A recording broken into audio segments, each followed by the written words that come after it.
Now we will see the crisis that what led to the reforms. So crises were in 1991. By the 1985, India has started having balance of payment problem. So see these things happening, and by the 1985 itself, India has started having balance of payment problem.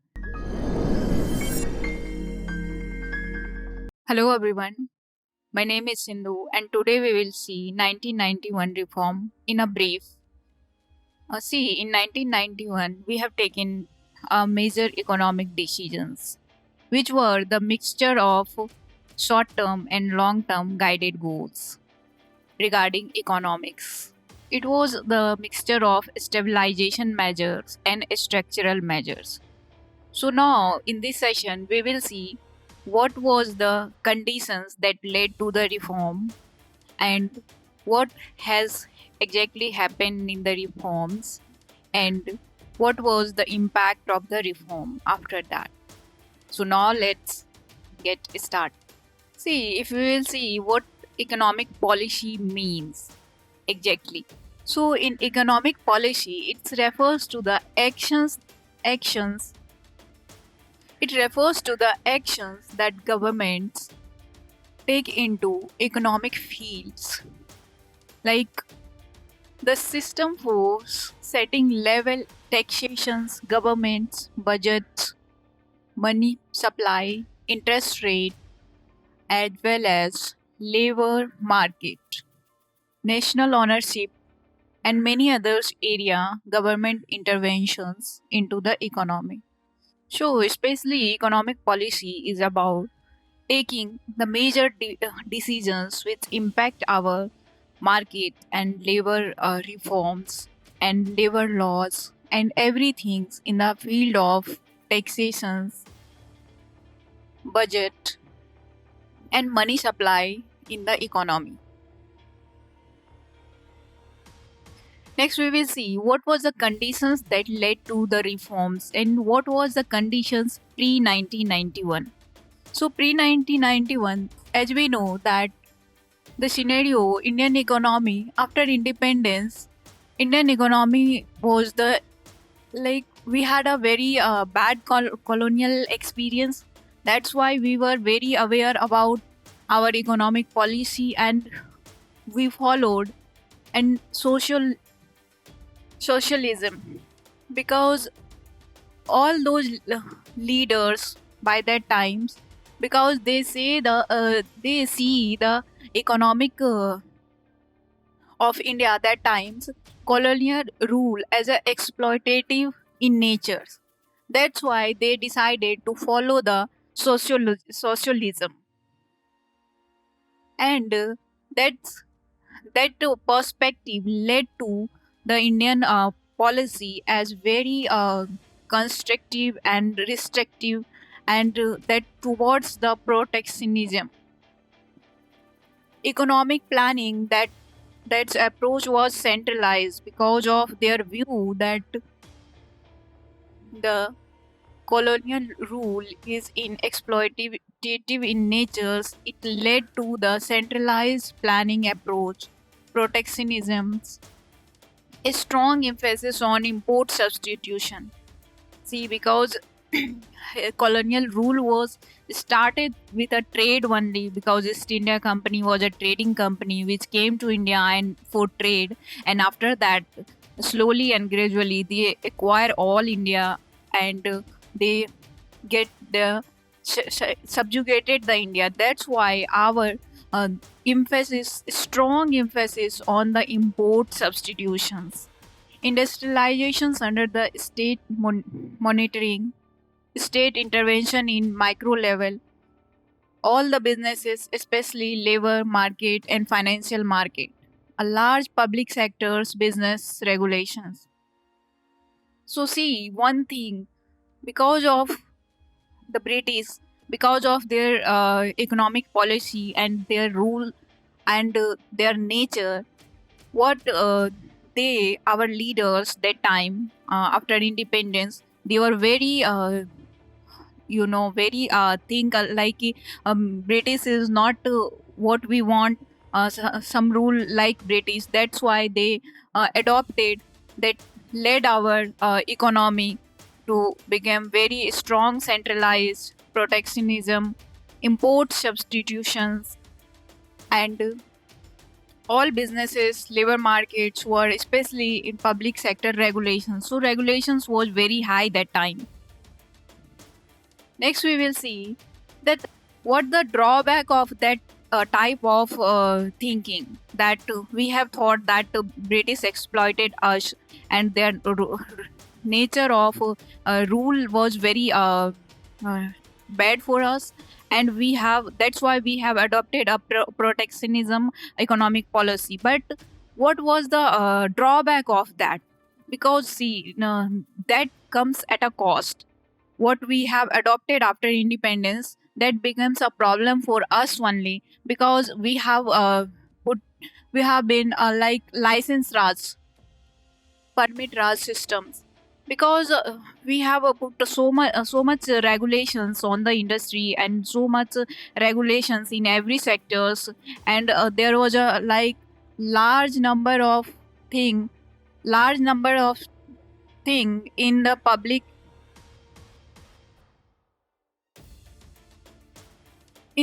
sector, large number of things we have constructed the private sectors, like this is the private sectors, and this becomes the public sector. So we have taken a lot of thing in the public sectors. That's why the it became a in the bureaucracy control, red tapeism, like license raj. For everything you want to uh, establish a industry, you have to like take a license for that.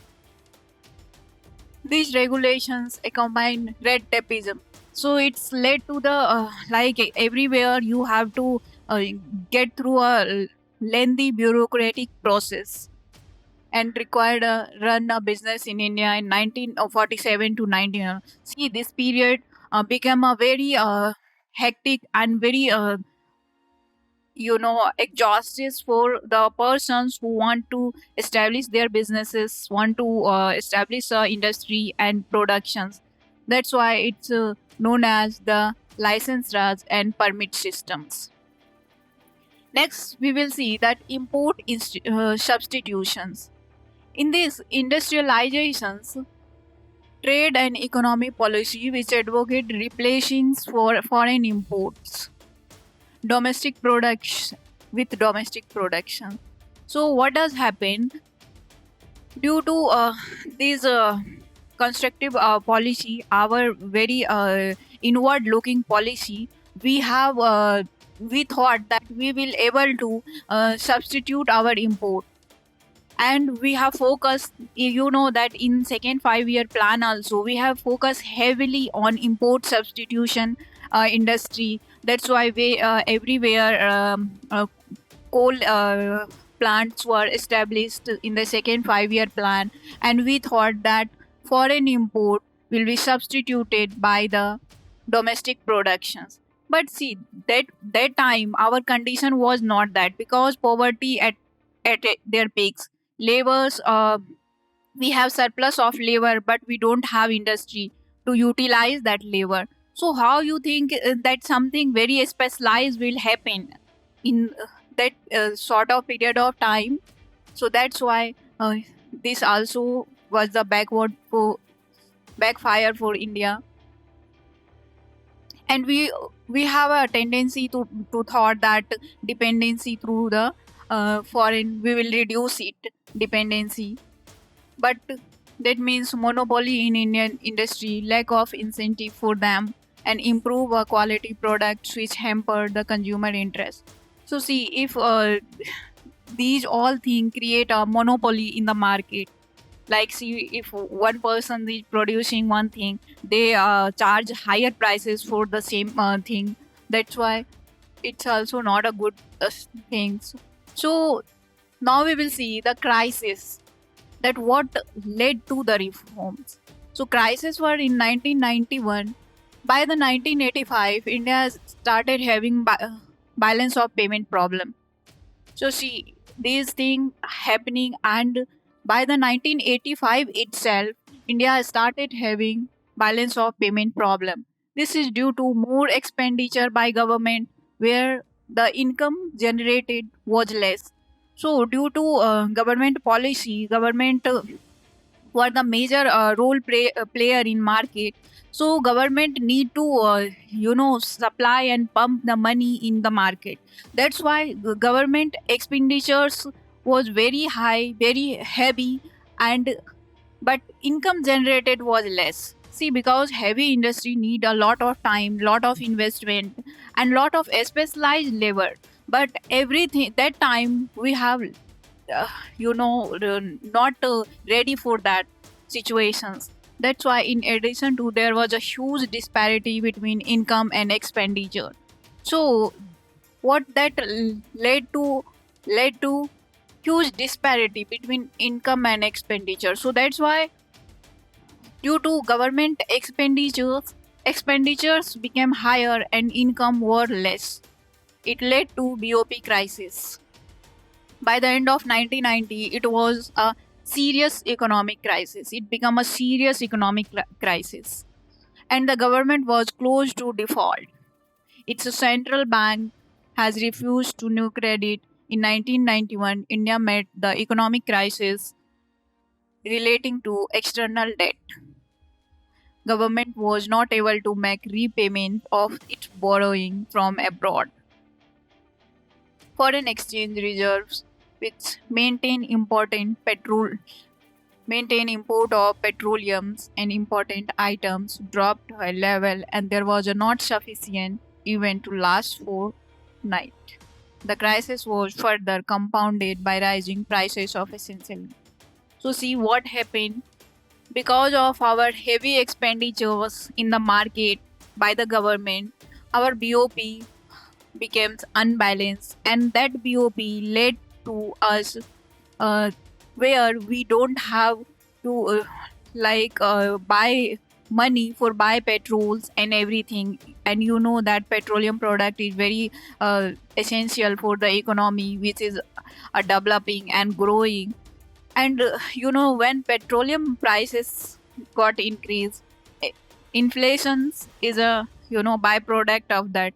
That prices rises even everything, because everything transportations everything's become in heavy for the uh, consumers, and prices rises for everything. And one thing also that time, by that time that our Indian government is also not politically also not stabilized, because that time every government like they are coming and going. So political instability was in India. And also there is at global level, 1991 USSR was disintegrated. That also led to the and impacted our economy, because Russia was a very important for India at that time. And right now also, that's why this situation came. And the Gulf crisis that time, uh, due to this also led to our reform and worsen our conditions. So let's see what measure we have taken. So, in the short term, if we will see that in 1919 reform, first we take the structural measure. We, these are the long term measure.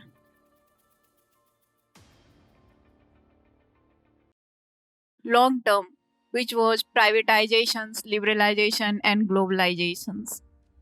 And in liberalizations, we deregulated our industries.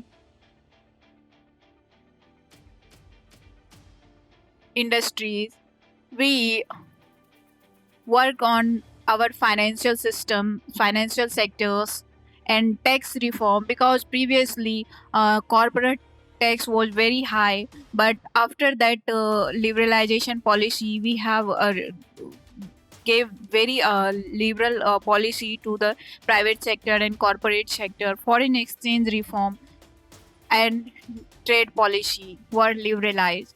In foreign exchange, by that time we have a very high, almost in some items we have 300% tariff.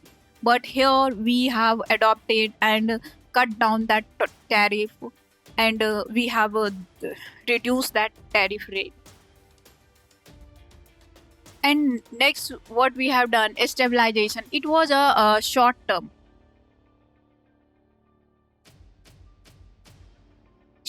measures. Why stabilization was short term? Because see, that time the very immediate thing to do was the microeconomic reforms that needed to stabilize the BOP. To stabilize the BOP was the important thing, and to control the inflation that was at peak due to the rise in petroleum prices and everything, and BOP. So it was the short term measure to stabilize the economy first and then think about anything. In stabilization measures, there are the short term measures aimed at solving immediate cause of 1991 crisis. These include correcting the weaknesses and resulted in BOP crisis, and step to bring down the inflations under control. And in structural measures, these are the long-term measures aimed to improving the efficiency of economy, increasing its international competitiveness by re- removing the rigidness in various segments of the Indian economy. These reforms fall under three leads, that liberalizations, privatizations, and globalization. We also know these policy as LPG reforms. LPG reforms. So that was the major thing. Whenever we think about 1991 reforms, we only think about that LPG, and because the reason LPG was very important, because it's structural measures that change our economy. It's in long terms we have liberalized our industries,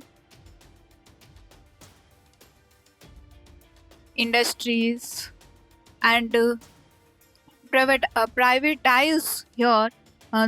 More and more private sectors were given a space by the government, and government withdraw from most of the industries, and uh, regulate only to those which were harmful, or the sectors like atomic and others. And globalization, it means that we have integrated our economy to the world economy. Previously, what we have adopted after independence, that we were import substitutions, and we have a inward looking, like we don't want to open our economy to the world, and we don't want the foreign MNCs to come to India and produce here or produce goods and services. But after that, after the reform, we have allowed the all the company to came to India, and we also allow our export to produce and produce in foreign soil. So, in brief, we have seen that 1991 reform was very important, and it impacted a lot our economy. That today we see that whenever we go to the market, we find a lot of product on a similar line. Like we have a lot of choice, and how that choice came to us. That choice came to us due to our these reforms: liberalization, privatization, and globalization. So today we can easily find international brand and national brand in our supermarket. But previously it was very difficult. Whenever someone thinking of international brand and 300% of tariff, that cost a lot. But today it's easily available, and it's changed Indian economic uh, forever to integrate. So that was the brief discussion about LPG. In next video, we will see something more interesting about it. Thank you.